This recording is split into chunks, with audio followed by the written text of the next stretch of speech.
yung low pressure area na nagmula kay Bagyong Ada ay nananatiling nasa layong 1,000 kilometers east north ng northeastern Mindanao. Ito ay unlikely. Ibig sabihin ay hindi na natin nakikita na ito ay muling magiging isang bagyo at hindi rin po ito nakakaapekto sa anumang parte ng ating bansa. Hindi rin ito makakaapekto katulad ng isa pang low pressure area na minomonitor natin sa labas naman ng Philippine Area of Responsibility na nasa layong 1,960 kilometers east ng Eastern Visayas. Hindi po ito papasok ng Philippine Area of Responsibility although northwestward yung kanyang direction at hindi rin natin nakikita na ito ay based sa ating analysis na ito ay isang magiging ganap na bagyo.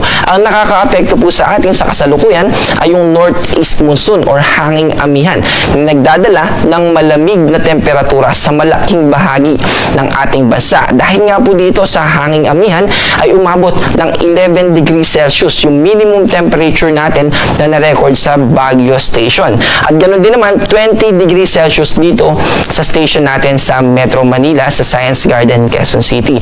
Bukod sa malamig na temperatura na dala ng hanging amihan ay meron din po itong associated na mga clouds na nagko-contribute para magkaroon tayo ng relatively mas mataas na tsansa ng mga pag-ambon. Dito yan sa probinsya ng Apayao, sa buong Cagayan Valley region, kasama yung probinsya ng Aurora, Quezon, Occidental Mindoro, at ganoon din sa ilang bahagi ng northeastern Mindanao, yung Caraga region, kasama yung Misamis Oriental.